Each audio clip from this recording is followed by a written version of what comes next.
Each year, we sit on the floor on Tisha B'Av and we read Megillat Eichah and really struggle if we've ever tried to really get a sense of what's going on. Where does this begin? Is there a middle? Is there an end to the Megillah as a whole? Any one of its prakim? Is there a flow? Why are things expressed in this order? And this is a big mystery. It's a big mystery. If it's a big mystery for you, I'll tell you that it's been a big mystery for many, many people that have looked at Megillat Eichah. Sometimes we assume, this is how Chazal told us, that we can look at Megillat Eichah, that these are, in the language of Chazal, keynote. In English, lamentations.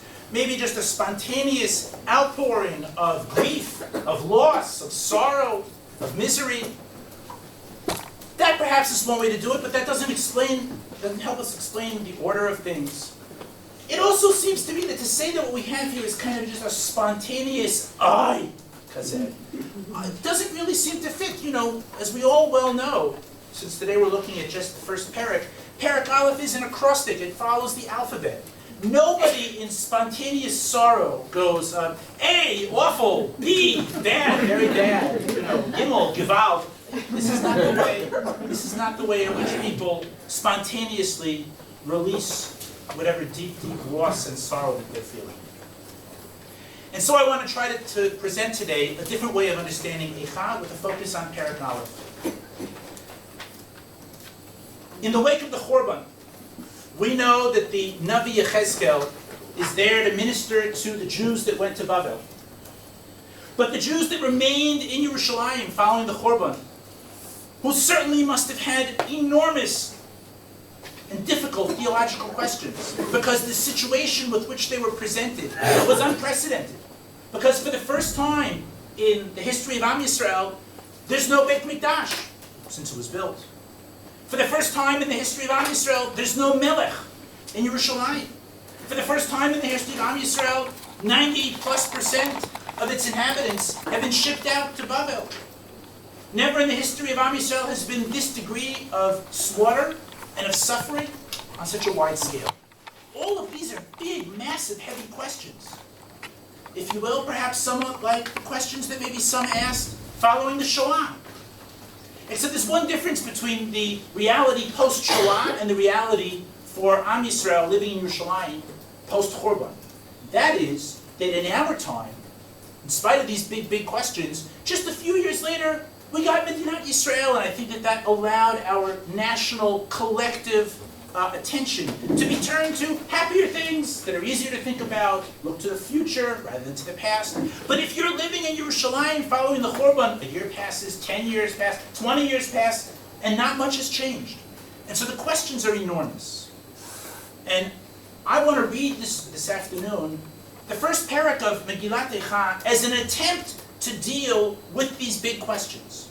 And I want to explain a little bit some of the assumptions I have about how we're going to see that this parak goes about doing this. What we're going to see this afternoon is that this parak can be split into two voices, two characters that are talking to us. Really exactly like you would find in a play by Shakespeare, parts that you can easily parcel out. Now, what are these parts? They're very easy to identify.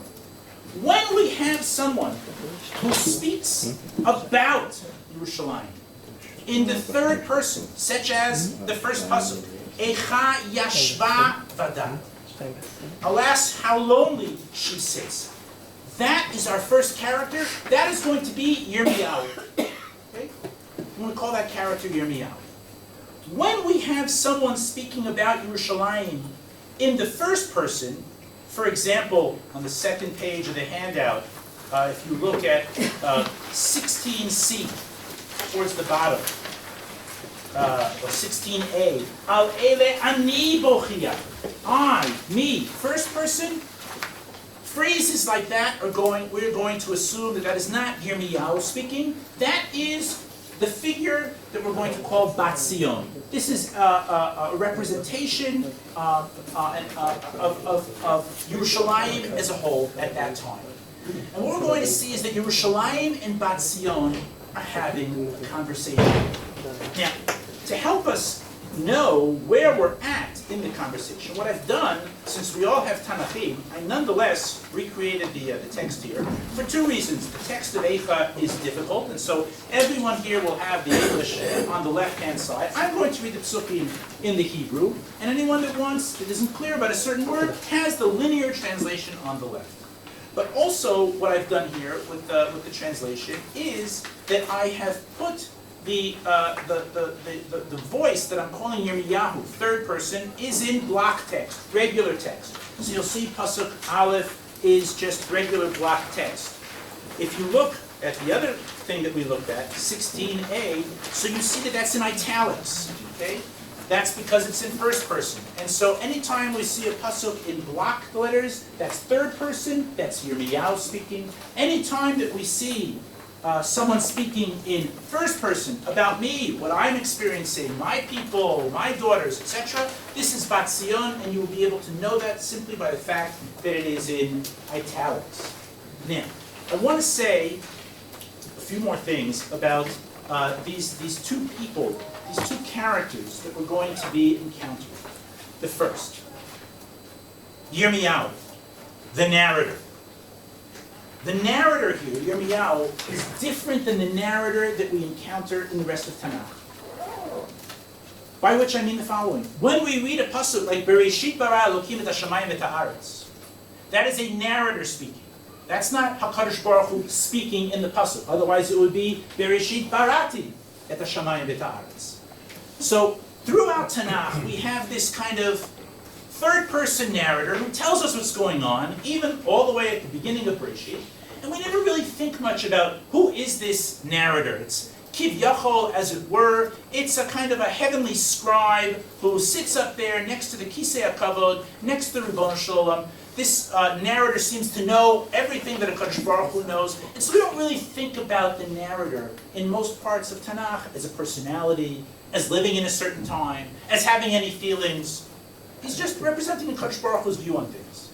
That's not the case here. When we read the phrases that are said in the third person, this is not the narrator that we see everywhere else. This is Yirmiyahu. This is someone who on the one hand represents HaKadosh Baruch Hu's view on things, but at the same time loves his people. And at the same time is also suffering together with his people. And Yirmiyahu's aim in this parak is to engage Bat Zion and to help her deal with all of these massive theological issues that have been brought about by the Churban. The things that I mentioned before. No Beis HaMikdash, no king, Galut, unimaginable suffering, and the distance that she feels, and the anger that she feels.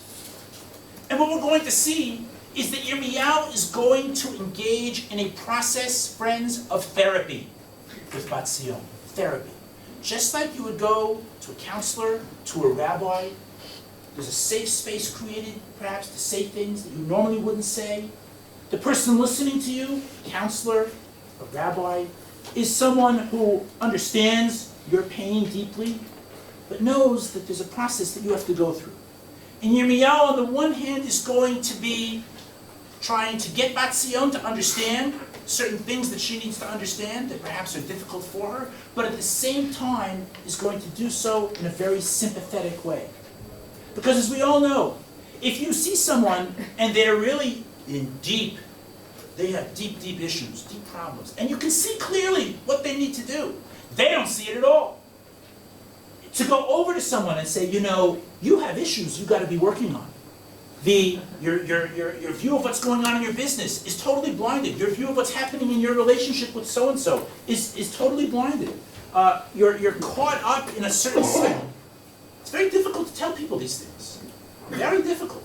The only way in which a person can successfully convey to someone else, you need to rethink things, is if that person, here Yirmiyahu, approaches the other person in a sense of total sympathy. I'm not coming here to criticize you. I'm not coming here to put you down. I'm coming here because I love you. And I'm going to demonstrate that. The more credit that the mochiach has, the more credit the person who wants to impart a lesson has with the person who needs to learn the lesson. The more that the person who needs to learn the lesson feels that they are embraced by the person speaking to them, the more open they will be to hearing the difficult things that they need to hear. This is Yirmiyahu. The other thing about Zion, I want to say one thing about her. Totally shell-shocked, totally blown away.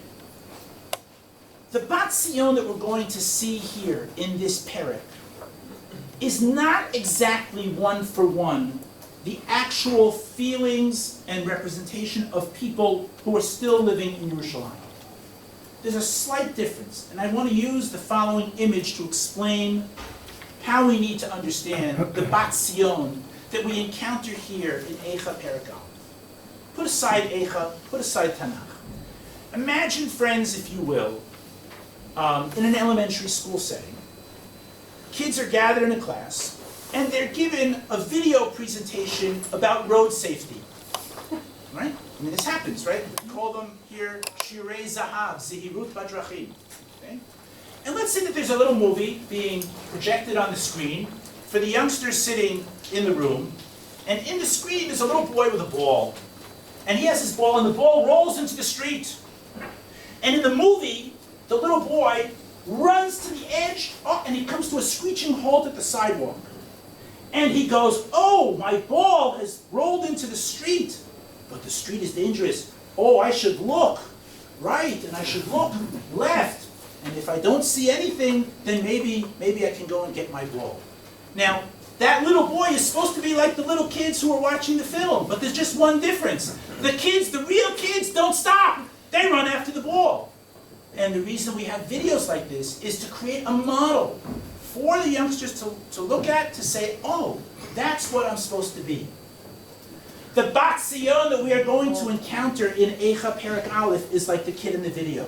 We are going to see that she moves through 7 stages of spiritual development, starting from the lowest rung. And what the author of Eichah, what Yirmiyahu is trying to do is to say, Am Yisrael, Bat Zion, those who are still living in Yerushalayim, what you need to do is there are going to be 7 stages of spiritual awakening that you need to get through in order to reach your full spiritual maturation and understanding of what has just happened here in Yerushalayim. And so each of those initial stages, stages 1 through 6, before we get to 7, or as we're going to see, each of them is still somewhat imperfect. Because this is the nature of growth. This is the nature of therapy. It only moves step by step. You cannot get to the last step before all the previous steps, which by definition are in one form or another lacking. Okay? Good.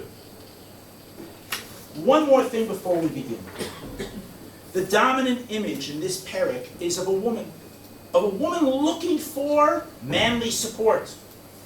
And it borrows from an image that we have throughout the Tanakh, that Am Yisrael is like a wife to the Ribono Shel Olam, her husband. And in that paradigm of wife and husband, the wife is meant to be loyal and supportive, and in return, the man provides sustenance and guardianship and protection over the woman. This is the biblical way in which they thought about marriage. And this is the paradigm for Am Yisrael and HaKadosh Baruch Hu. When a woman is no longer faithful, then the man withdraws his support. When the man withdraws his support, then a woman seeks other forms, other men, to give her guardianship, to give her protection and sustenance.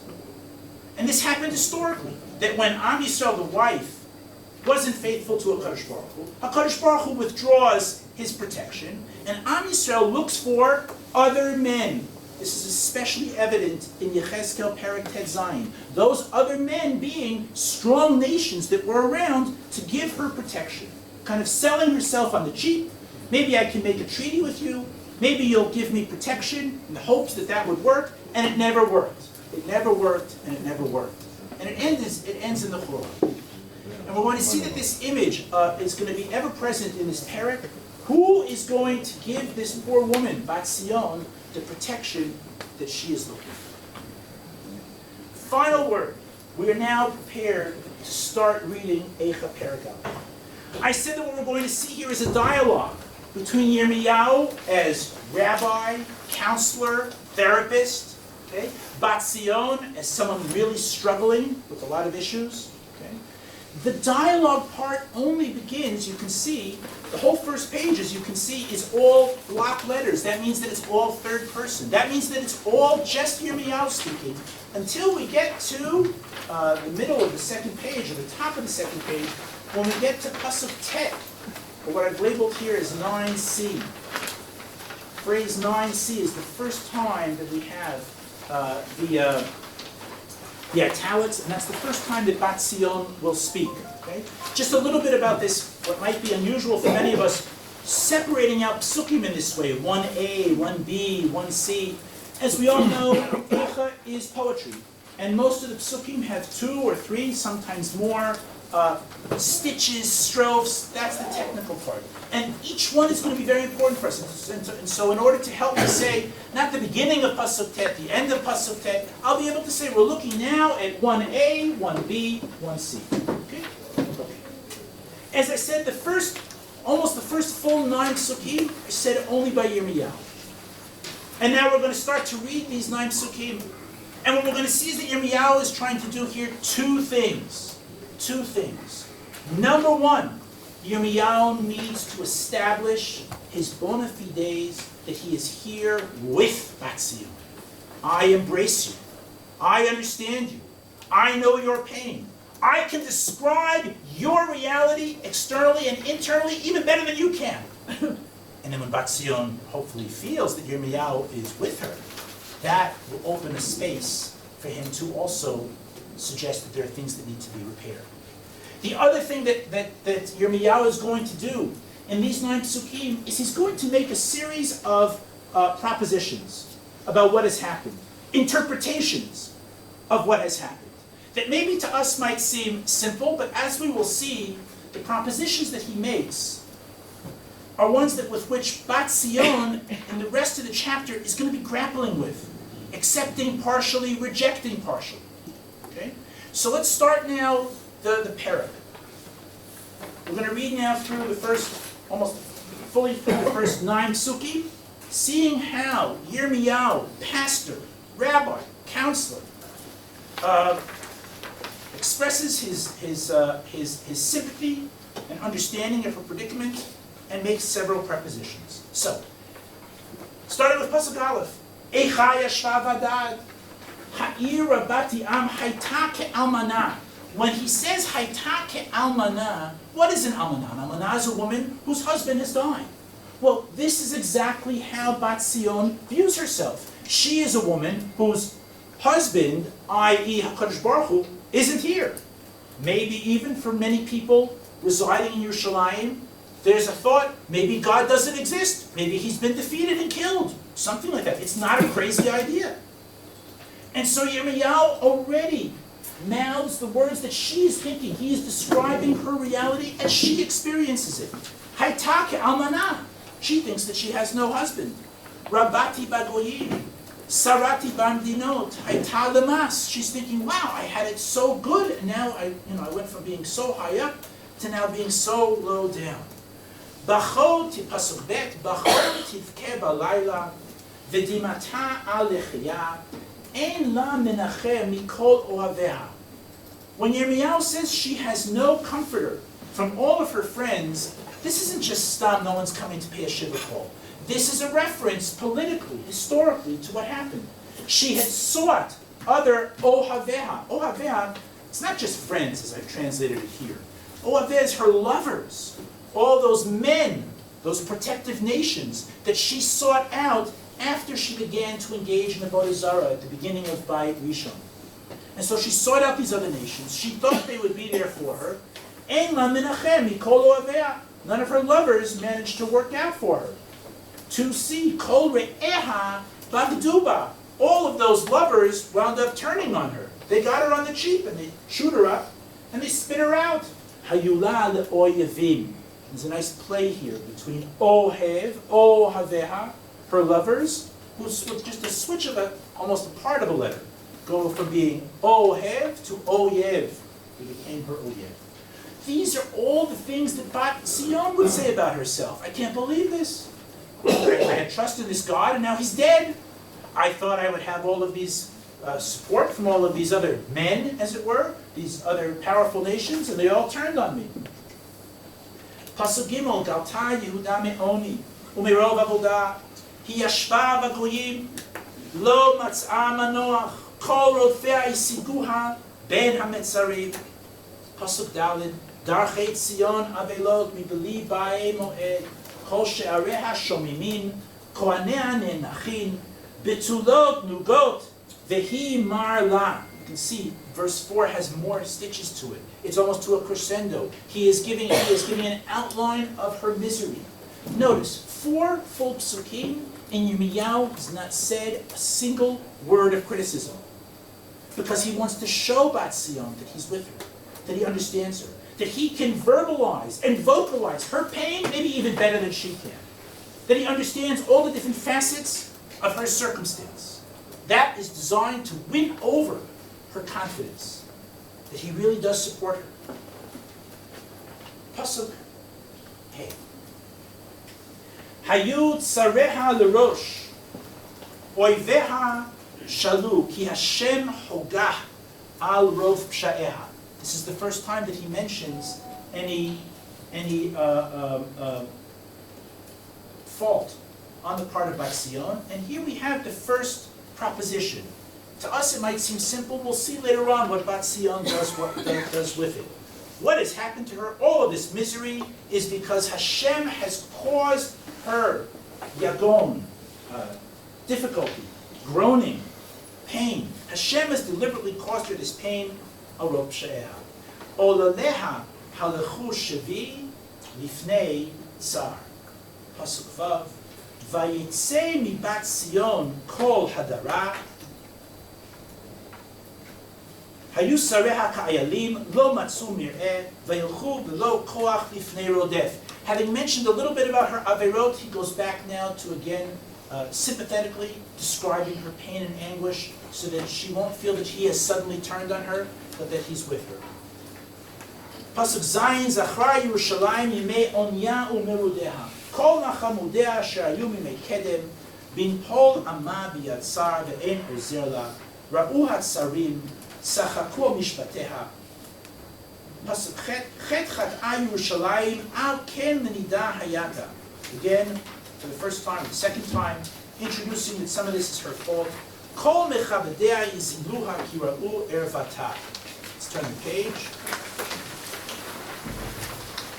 גם היא נאנחה, ותשור בחור, טומאתה בשוליה, לא זכרה אחריתה, ותרד פלאים, אין מנחם לה. And now, 9c, we come to for the first time, and we hear Bat Zion. 9c, her opening phrase. This is the most important phrase in the entire parak, to get this right. She says, Re'ei Hashem et onyi ki higdil oyev.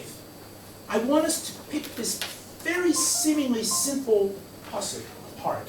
She says, Re'ei Hashem et onyi ki higdil oyev. As I said, I view the things that Bat Zion is saying and will be saying as that kind of video with the little boy who models behavior for the little children who are watching the video. This is the first step that Yirmiyahu wants Bat Zion to get to. Let's analyze what she is saying in this seemingly deceptively simple pasuk. And we will see there are things that she gets right, but there are things that are not quite right in a statement like this. So let's pick it apart. What's right is that she calls out to HaKadosh Baruch Hu, Re'ei Hashem. And the implicit statement here is that this dialogue between Bat Zion and Yirmiyahu, to be read to the actual inhabitants of Yerushalayim, is to tell them your first step is to recognize there's an address. You should call out, Re'ei Hashem. That seems good. Et onyi, my suffering. Ki higdil oyev. Together with what's good, her calling out to Hashem, there are at least two things that are somewhat problematic with this. The first, when she says, Re'ei Hashem et onyi, Ribono Shalom, look at my suffering. This implies that she believes that he's not seeing her suffering, that he's somewhere else. But the reality, of course, is that he's right there. He's on top of every move. He's in fact behind every move. He is responsible for every move. Everything that's happened is because he's been orchestrating everything. But in this first statement that Bat Sion makes, she doesn't quite get that. So what's good is that she's prepared to call to HaKadosh Baruch Hu, and yet it's lacking in that she seems to understand or misunderstand that Hashem isn't present, that Hashem doesn't know what's going on, but He really does. The second thing that perhaps is not quite accurate is when she says, "Hey, Ribono Shalom, Re'ei et onyi, higdil oyev." Though the enemy is so strong, as if to say, why was there a churban? There was a churban because higdil oyev, because the other army is so strong. But that's not why she's suffering. Re'ei Hashem et onyi, her suffering is ultimately, of course, because of her own misdoing. But she doesn't see that yet. And this is why this statement, 9c, the end of Pasuk Tet, is only a very first stop in Bat Sion's spiritual rehabilitation. This is the very minimum that Yirmiyahu wants the residents of Yerushalayim to get to. If you guys can have it within you to turn to HaKadosh Baruch Hu and call to Him and get everything else wrong, that's a good first step. And that's what Bat Sion does. Let's read on. 10a. And you see here, it's in block letters. Okay, that means that this is now Yirmiyahu speaking. This voice is going to speak about Yerushalayim in the third person. Yirmiyahu says, Yado paras tsar al kol machamadeha, ki ra'ata goyim ba'al mikdasha. Notice, Yirmiyahu here and never again, throughout the rest of the parak, Yirmiyahu will never say another critical word about Bat Sion. She's on a roll. She has recognized that HaKadosh Baruch Hu is the right address.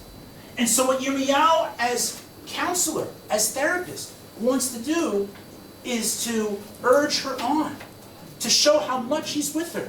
She said in 9c, Higdil oyev. Yirmiyahu says, oh yeah, that's so true. Here, let me flesh that out. I'll say to you, Bat Sion, you said Higdil oyev, I'll tell you exactly what he did. Yado paras tsar, akol machamadea, ki ra'ata goyim ba'al mikdasha. And she's there going, oh, this guy gets me. Yeah, this is the detail of Ki Higdil oyev. I relate to this guy. He gets me. Asher tzivita, 10c. Here Yirmiyahu actually addresses HaKadosh Baruch Hu. Asher tzivita, you commanded, lo yavou lach. Look what the impact is for Bat Sion here. Yirmiyahu, the representative of HaKadosh Baruch Hu, turns to the Rebbe Shalom and says, Asher tzivita, you commanded that goyim, tmeim like this, lo yavou, b'kahal lach. You said that such goyim are unmarriageable, material for us, and now they just traipse and parade through the base of Mikdash? How could it be that you command that we're not even allowed to marry them, and now they can just parade into the base of Mikdash, into the Kodesh Kodashim, at will? The impact for Bat Sion is enormous. Because what she sees is that Yirmiyahu is questioning the Kodesh Baruch Hu, even as she questions the Kodesh Baruch Hu. And this, I think, brings her along. And this is what we see. Pasuk Yud Aleph. Yirmiyahu continues. His description, his detail of what Bat Sion had said at the end of 9c, Higdil oyev.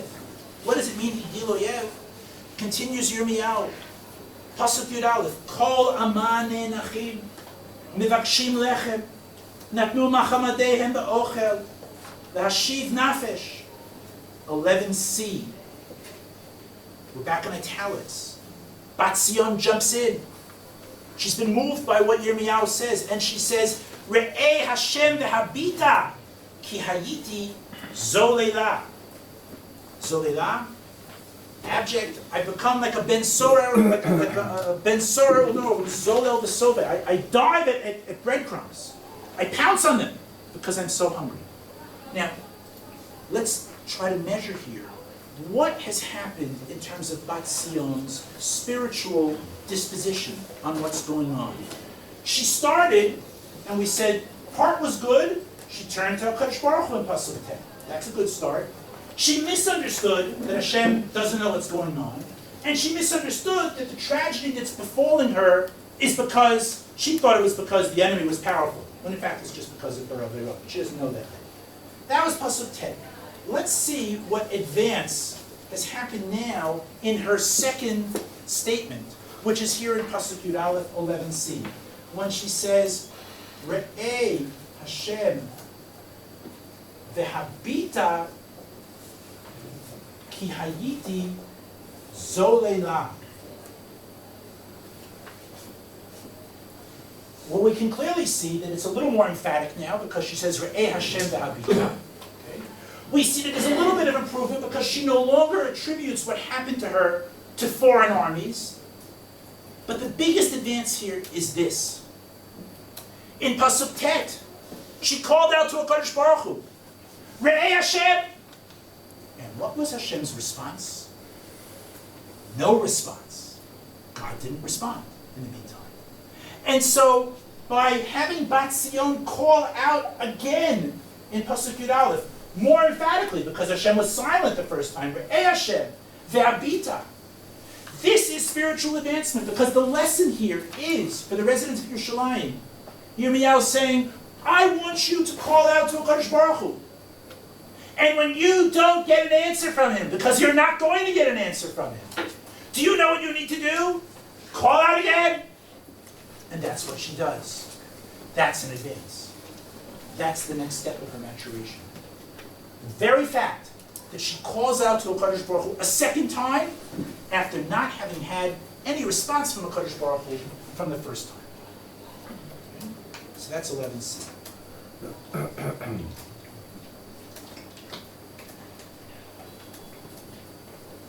Pasuk Yudbet. Bat Zion continues.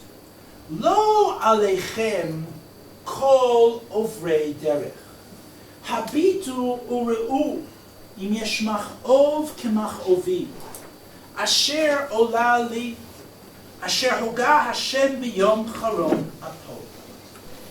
What is happening here? What is Bat Zion, having turned now twice to HaKadosh Baruch Hu, having gotten no response, the author of this parak gives her license, as it were, to turn outwards.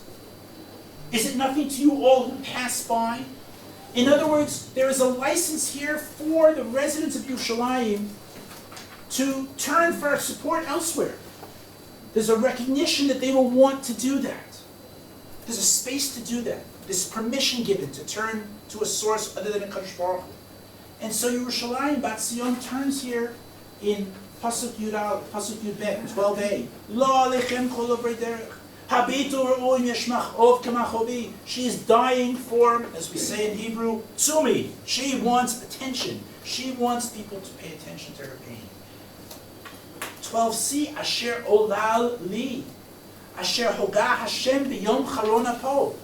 We come now to the next level of her spiritual maturation. What has happened here in 12c? What do you see for the first time? Oh, this isn't because he Higdil Oyev. I now recognize that this is happening because of what Hashem did to me. Asher olal li. Notice that first phrase, Asher, which he did to me. He. You know? It's like at home, you know? Like, what did your brother do? He. You don't dare say his name. You're that angry at the other person. Asher olal li, which he did to me. And then only after that, Asher hoga Hashem, the affliction that Hashem did, b'yom charon apo. Now we would think, gosh, if she recognizes that this is all from HaKadosh Baruch Hu, we're finished. She's there. This is the full maturation. No. Why not? What's missing? Responsibility. What's that? Her role. Her role. Okay. Yeah. Okay. She says, okay. I get it in 12c. Asher hoga Hashem. It's from God. But why is it from God? B'yom charon apo. He flipped out. God flipped out. What is this? Destruction on this level? This is a wrathful God. That's what she's saying. But it's from God. So it's a step up. This is the third step, but it's not yet fully mature. She is angry at God because God is angry at her. Look now at all the things that she accuses HaKadosh Baruch Hu of. This is going to take us from 15a all the way to 15b. What were the manifestations of this God flipping out on me with unbridled anger, unjustified anger? 13a. Mi marom shalach esh ba'atzmotai vayerdema. Paras reshet leraglai heshivani achor. Nitanani shomima kol hayom davar. Niskad ol psha'ai biyado. Yistargu alu al savari. Hichshil kochi. Nitanani Adonai bidei lo uchal kum. Sila kol avirai Adonai b'kirbi. Kara alai moed lishbor bachurai. This is the longest speech that she gives. It is a litany of all the terrible things that HaKadosh Baruch Hu did for her. Now, she does recognize that her sins were involved. She said that in 12c, she recognized that it was from Hashem. In 14a, Niskad ol psha'ai biyado, not only is it from God, but I'm even ready to recognize that I have psha'im here. But it's still not the full maturation. Why? Because she still thinks that God went overboard. Or, as my kids say, okay, Abba, a punishment, but not that punishment. It's too much. And this is what she's doing. Now, this kind of j'accuse, this litany of claims that she makes against Hashem, look what the author of Eichah has done. He has created a safe space for her to vow, for her to spew her frustration, her vexation, her anger at HaKadosh Baruch Hu for what he has done. You know, in therapy, that's very important. In the therapy room, you can yell and scream, and you can curse, the dearest people in your life. There are walls. It doesn't go outside the walls.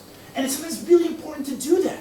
Only by getting it out can you then move on. And so it's very important for the author of Eichah to say, Yerushalayim, you have tainas against the Ribbon Shalom, let them out. Or even better, here I'm going to show you a movie where I'm showing you let them out, and you have my signature on it, my askama on this text. This is what you will feel. That is a necessary step, and I accept that that's a necessary step. For us to be able to express anger against the Kadosh Baruch Hu is critical. It is a critical part of a relationship with the Kadosh Baruch Hu. Just like any human relationships we have. If we are really angry at somebody, we're told, you're not allowed to be angry at that person.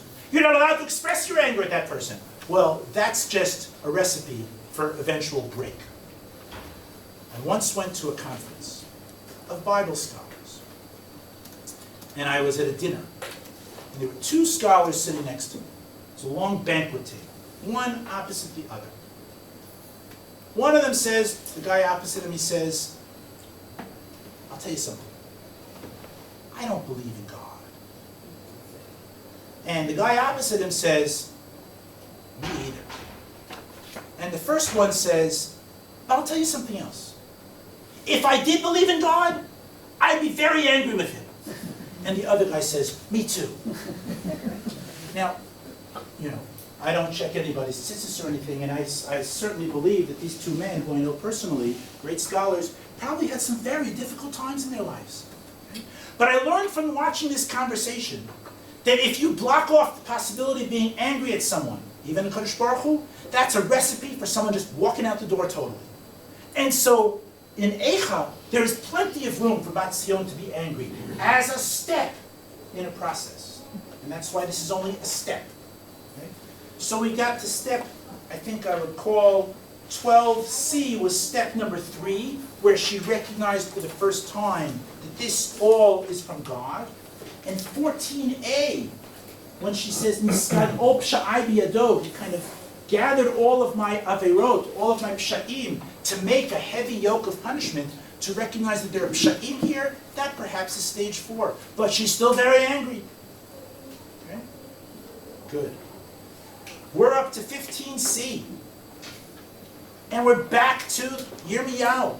Yirmiyahu has heard this list of about 7 or 8 things that HaKadosh Baruch Hu has done to her. And what's he going to do now? How is he going to get credit with her? He's going to jump in and say and accuse HaKadosh Baruch Hu of something even worse. Even worse. Because if HaKadosh Baruch Hu, what did he do? If he rolled over Bachurim, if he fastened Averot to become a heavy yoke, Yirmiyahu says in 15c, and I know this because this is third person, so it's him speaking, Gat darach Adonai livtulat bat Yehuda. Literally, it's an image that we have to unpack, literally. HaKadosh Baruch Hu has been like Zorech Bagat, right? Gat is where they squeeze grapes. They squeeze grapes by treading on them. And you trod or you tread on the grapes, and the grapes, break open, and out comes the grape juice. That's what you do in a gat. Well, what exactly is Yirmiyahu saying when he says that HaKadosh Baruch Hu, in an image, Gat darach Adonai livtulat bat Yehuda? What does that mean? And I think that the answer is this extremely graphic image, friends, is that Yirmiyahu is accusing the Ribono Shel Olam of virgin rape. That the breaking open of the grapes, and the grape juice comes squirting out. This is what would happen in a virgin rape. And that's what it says. Gat darach Adonai livtulat bat Yehuda. This is more graphic than anything that she had said. And by doing this, she, Bat Sion, hears Yirmiyahu one-upping even what she said. And so she feels encouraged. Because she knows what Yirmiyahu stands for. She knows whose side he's on. And if he can be sympathetic and vocalize her pain maybe even more graphically than she can, that will encourage her to voice more, to maybe move on. 16a, back to Bat Sion. Al ele ani bochia, eni yorda mayim. And what is it that she is crying about? 16b, key phrase. Ki rachak mimeni menachem meshiv nafshi. Now, those of you who are sensitive to the Hebrew know that this can mean one of two slightly different things. I have no comforter. Rachak mimeni menachem. There is no menachem for me. But I like the way that the English here is translated, and I think that this works. She is saying, not that I have no comforter, but the comforter is not around. But the He'ayidiyah, that is to say, what am I really crying about? That my man is missing. That I don't have my connection with HaKadosh Baruch Hu. That's what she's crying about. Ki rachak mimeni, he is distant from me. Menachem, meshiv nafshi. Notice what's happened here. Until now, everything that Bat Sion has complained about, maybe complain isn't a sympathetic enough word, everything that she has expressed pain about has been her own physical pain, the pain of her daughters, her sons, her people, her city, physical pain. And what she says now, and this is a step up, is what I'm really pained about, what I'm really crying about is that I feel a loss of connection with HaKadosh Baruch Hu. That's a much higher level. We're not far from Chodesh Elul. So we can go into Elul and Yemei Noraim and we can think about, we want to have Sachar and not Onesh. We want to be granted Bracha and not Klala. We want to have good things and not bad things, and that's all true. But there's an entirely additional, higher level that what we really want in Elul and in the Yemei Noraim is we want a kesher with Ribono Shel Olam. All that other stuff will flow from that. But to feel his closeness, to know that we are in connection with him. She has graduated now to a higher level because what she is pining about is the loss of sense of closeness with the Ribono Shel Olam. And hence, this is the fifth step. What we have here in 16a. Al ele ani bochia, eni yorda mayim. Ki rachak mimeni menachem, meshiv nafshi. Hayu vanai shomimim ki gavar oyev. Yud Zayin. You can see we're back now to Yirmiyahu. We're in block letters. We're in third person. Watch how Yirmiyahu encourages Bat Sion forward. Persat Sion biyadeha, ein menachem la. Sion spreads her hands out. What this means is that Yirmiyahu is describing Bat Sion in the previous pasuk. I actually believe, friends, that once upon a time, this perek was acted out. I've done this actually with students. To have one person on a stage, Yirmiyahu, and another person on the stage, Batzion. Because when Yirmiyahu says here in 17a, Persat Sion bi'adeha, what he is saying is that in the previous pasuk, we need to understand that we are visualizing Batzion saying the following. Okay? Al ele ani bochia, eni yordamayim, ki rachak mimeni menachem meshiv nafshi. Where is he? That's what Yirmiyahu is describing in 17a. Persat Sion bi'adeha. Ein menachem. What a miskina. Kadosh Baruch Hu is not here. She's pining for it. Not just to relieve difficulties, physical difficulties. She wants the kesher. She wants the connection. He ain't there. In fact, what Yirmiyahu is going to tell her is that it's far worse than she thinks. She thinks, Rachak mimeni. He's just distant. And Yirmiyahu says, oh no. Ein menachem la 17b, Siva Hashem Yaakov, Sivivav Tzarav. Everything that's actually happening is because he has orchestrated it. He's actually quite close, and he's orchestrating all this chaos, all this difficulty. But she can hear, Batzion can hear that Yirmiyahu is understanding of her plight. Hayta Yerushalayim lenida benehem. Sixth stage. Pasuk Yudchet. Tzadik hu Adonai, kifihu mariti. What have we added here? Now there's tziduk hadin. She recognized that there were psha'im before. She used that word. When you say psha'im, and you're admitting that you're at fault. But when she says tzadiku Hashem kifiu mariti, now there's no longer that long laundry list of j'accuse, of this is overboard, or this is God flipping out. No. Now I understand that it's all proportional to what I deserve. This is a much higher level. This is level 6. Tzadiku Hashem kifihu mariti. Page 3.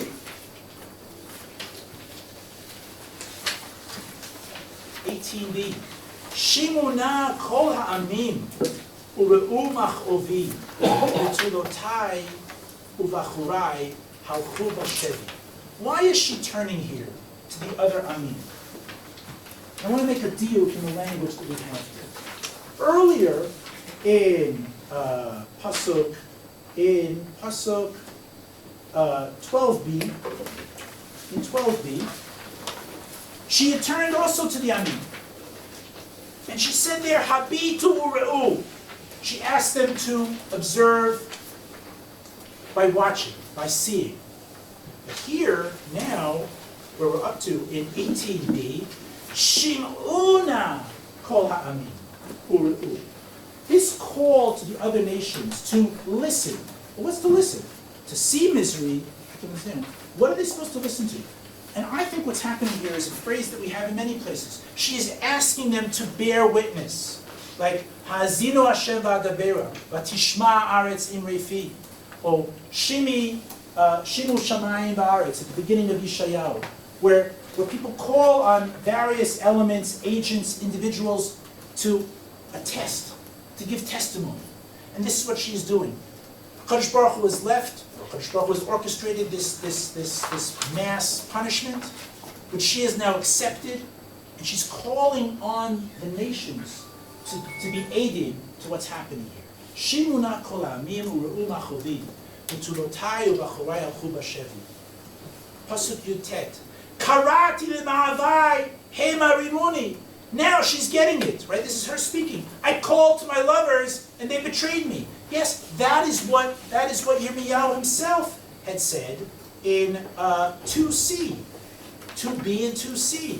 Ema menachem mikol oavea kore'ea bagduba hayula le'oivim. She's now, with her relatively high level of spiritual maturity, she is now able to connect the dots in a new way, in the way in which she needs to. She can now see that the other nations, the other powers, the other men that she turned to were not the right ones. That's step 7? Did we get to 7 yet? We're not up to 7. Okay. Okay? Thank you. I was We wondering. have 6 psukim left. That could be up to 7. Okay. Okay. Oh, maybe it's 8 or 9. Okay. Karat 19. Karati l'ma'avai Hema rimuni koanai uskenai ba'ir gavau ki vikshu ochel lamo v'yashivu et nafsham. 20. Next stage. There are 8 stages. This is the next stage. Re'eh Hashem kitzarli me'ai chomar maru ne'pach libi b'kirbi ki maro mariti. Notice, for the 3rd time now, in the Perek, Bat Zion turns to Hashem and says, Re'eh Hashem. But what is different? The first 2 times when she turned to Hashem, she wanted Hashem to notice her abject state, her suffering. In Tet, Re'eh Hashem et onyi, notice my suffering. In Yud Aleph, Re'eh Hashem rabita ke'eti zolela, I've become so lowly that I pounce on breadcrumbs to eat them. Now what does she want Hashem to notice? I'm going to read 20 again. Re'eh Hashem kitzarli. But what am I tsar about? What am I pained about? She says, Me'ai chumamaru. My innards are turning over. Ne'pach libi b'kirbi. I have turned a new heart. I want a new page. I want a new start. Let me back in. Abba, where are you? I want to start fresh. This is what she wants HaKadosh Baruch Hu to know. This is a much higher level. Kimaro mariti, I understand what I did. I understand that I disobeyed. I understand that I broke the relationship. That is what troubles her now. Michutz shlicha cherev babayit kamaret. 21. Sham'u kinenacha. They, presumably the Amini. The nations heard kinenacha. Ani ein menachem li. Kol oivai sham'u ra'ati. Sasu ki ata asita. They're having a field day. All those goyim that have seen my misery, that have seen that I have no one to comfort me. They're having a field day. The end of Chafal, 21c. Heveta yom karata v'yukamoni. I want you, HaKadosh Baruch Hu, to declare a field day on them. That's pretty much what she's saying. V'yukamoni. I'm miserable. I want them to be miserable. We're coming to the final stage. Revenge. She wants revenge. 22. Tavol chol ra'atam lefanecha. I want you to take accounting of all the afflictions that they visited upon me. Ve'olel lamo. Do to them kasher olal tali al kol psha'ai. Tit for tat. 1 for 1. Every bit of suffering. Ki rabot anchotai v'libi davai. Because I am miserable. Now, notice, she doesn't abdicate responsibility here. In Pasuk Chafet. She says, Kasher olalta li al kol psha'ai. She accepts that this is ultimately because of her Averot. But we need to understand, friends, and with this we close. We might have thought that the highest level of her spiritual maturation was when she did Siddur Kadin in Pasuk Yudchet. At the beginning of Yudchet, on the previous page, when she said, Sadiku Hashem kifiu mariti. What higher level could there be? That seems to be it. But according to the way in which this parak is structured, the highest level is when she calls for revenge. For revenge, depending on your politics, it's not always so cool. You know, like in this country when people go, Ma v'la Aravi, Ma v'la. Maybe some people like that. Some people are uncomfortable with that. Maybe many of us, especially in our age, are kind of uncomfortable with the idea of revenge for revenge's sake. We certainly don't, many of us, don't think of revenge as the highest mila of spiritual strivings. But that's what comes out here. Why is that? I think we can say the following.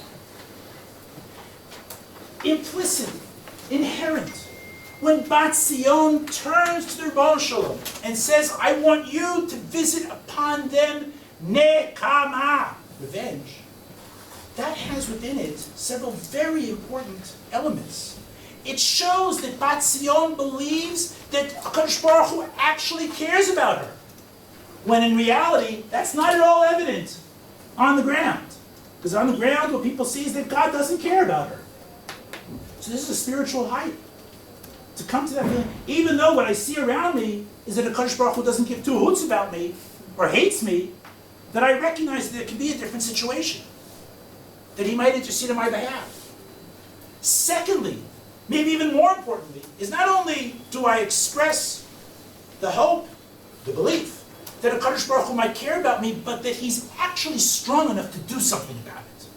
That he will be able to do to them what they did to me. Because when you look at Yerushalayim after the Churban, to believe that a Kadosh Baruch Hu is actually strong, to believe that a Kadosh Baruch Hu can do these things is not so simple. And so, maybe in our time, we're a little bit uncomfortable with revenge. But for Jews living right after the Churban, if Yirmiyahu can bring them to believe that a Kadosh Baruch Hu cares enough about them to act on their behalf, if he can bring them to believe that a Kadosh Baruch Hu is capable of acting on their behalf, that he orchestrates everything, that is a very high milah. That's why this parak ends on this level. And that's how what we have here is a way in which Yirmiyahu Navi, writing the first parak of Megillat Eichah, is appealing to the down-and-out residents of Yerushalayim following the Churban, who have a ton of theological questions, who are despaired. Berman have nothing to do with anything having to do with Torah, Brit, Elohim, all that stuff, out, has orchestrated a dialogue in which he shows that he cares deeply about Am Yisrael, understands her pain deeper than she does, and shows the different steps that might be involved, 6 or 7 or 8 steps, in her spiritual maturation, starting from just knowing that he's there to be called out to, moving through all these steps to the full spiritual maturation. And that's what we have here in Eichah Perek. May it be we can find our place on this scale. We live in a vastly different time. But I think this idea of spiritual progression, one step to the next, is something that's applicable for all of us in many years.